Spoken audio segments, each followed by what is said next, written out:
Welcome to Finding Your Joy Spot, the place where we talk about how to create more joy in your life, not as a nice to have, but as a guiding way to live. For me, it's not just about feeling good, it's about doing things that create more joy. And it's also an acronym at the heart of my work. Joy, just own you. Be all you. That's the greatest gift you can bring to the world. Here's the thing. We cannot truly just own you. We can't be genuine, bring our whole selves to the world, or share our gifts if we're stuck in doubt. Doubt is one of the most effective jailers of your true self. It doesn't always come at you with flashing lights and sirens, although sometimes it does. Sometimes it slips in quietly, convincing you that you're not ready, you're not good enough, or you're not the one for that job. And when we believe it, we start making our life smaller, bit by bit, until one day we realize we're only bringing a fraction of ourselves to the world. Today, I want to share how I've been confronting my own doubt, literally burying it, and how you can too.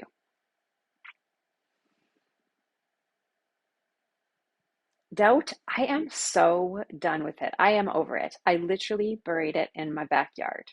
Before you think I'm crazy, keep listening. Recently, I told you about metaphorically grabbing a shovel and doing some excavation in my life. And this time I couldn't find one, so I used a garden rake.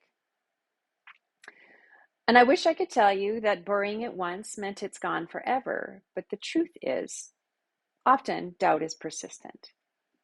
And even as I say this, I can feel it creeping in. Why bother? No one really, frankly, cares, Leona, about what you have to say or what you have to write or what you have to bring to the world. And sometimes doubt shouts. Other times it whispers. Sometimes it's like a smell that you've gotten so used to, like your own house, that you don't even notice it anymore.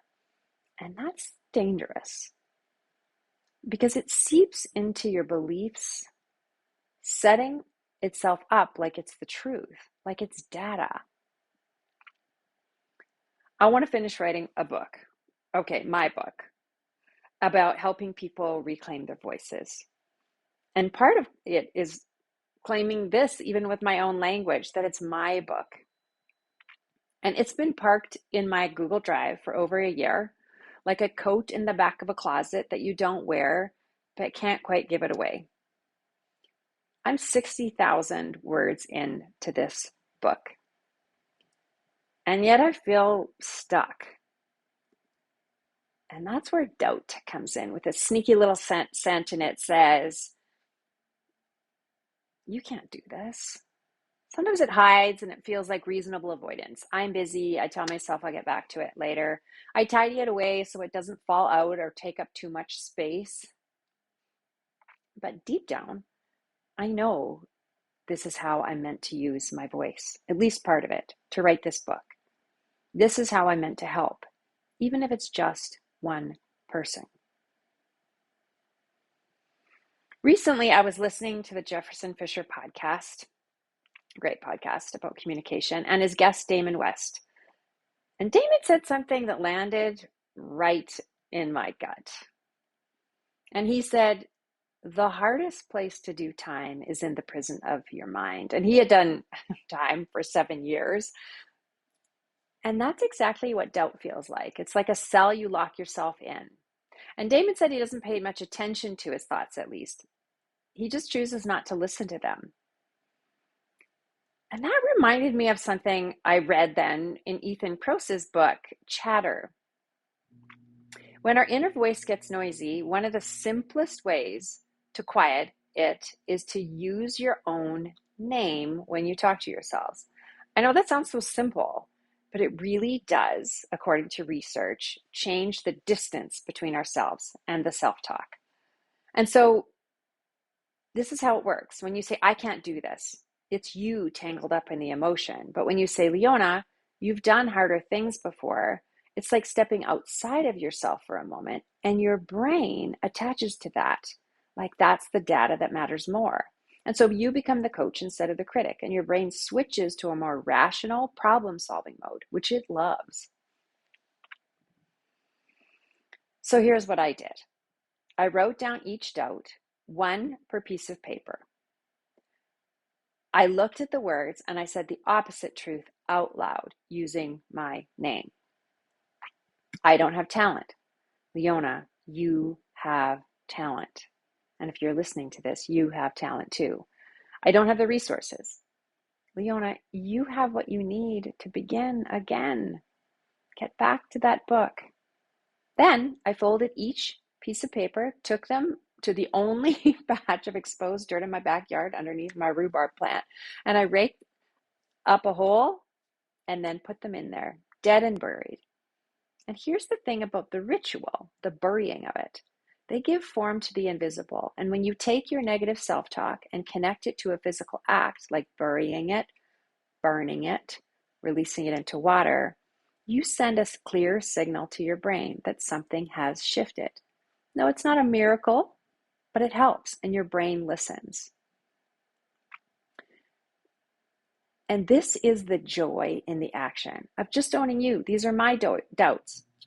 And when I drop the weight of that doubt, it frees up the space and the energy and the courage to bring my whole self and your whole self forward. We can't live in alignment with joy if we're living under the terms set by fear and by doubts. So it's so important that we take that time to think about those doubts. So you might consider even writing with these questions. What would you love to do if you weren't afraid? How does doubt creep in when you acknowledge what you want to do? What do you notice in your body or thoughts or beliefs when doubt is present? What's the opposite? And say it using your name. Remind yourself when you've acted bravely before. Brains love time stretching for reassurance. And who benefits when you let doubt win and you play small? What's one small courageous step you can take this week? When you've taken the time to write down your doubts, take it a step further and create a ritual. Bury it, burn it, release it to water, shred it, do it with intention.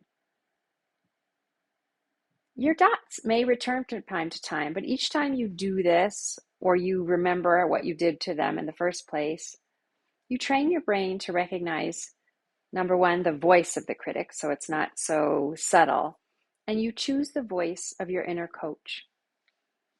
And here's what you get in between time. You get some joy, and let that be your compass and your guide and your North Star, because when you make more room to just own you and your experience and what you have to bring the world becomes a better place because you're in it.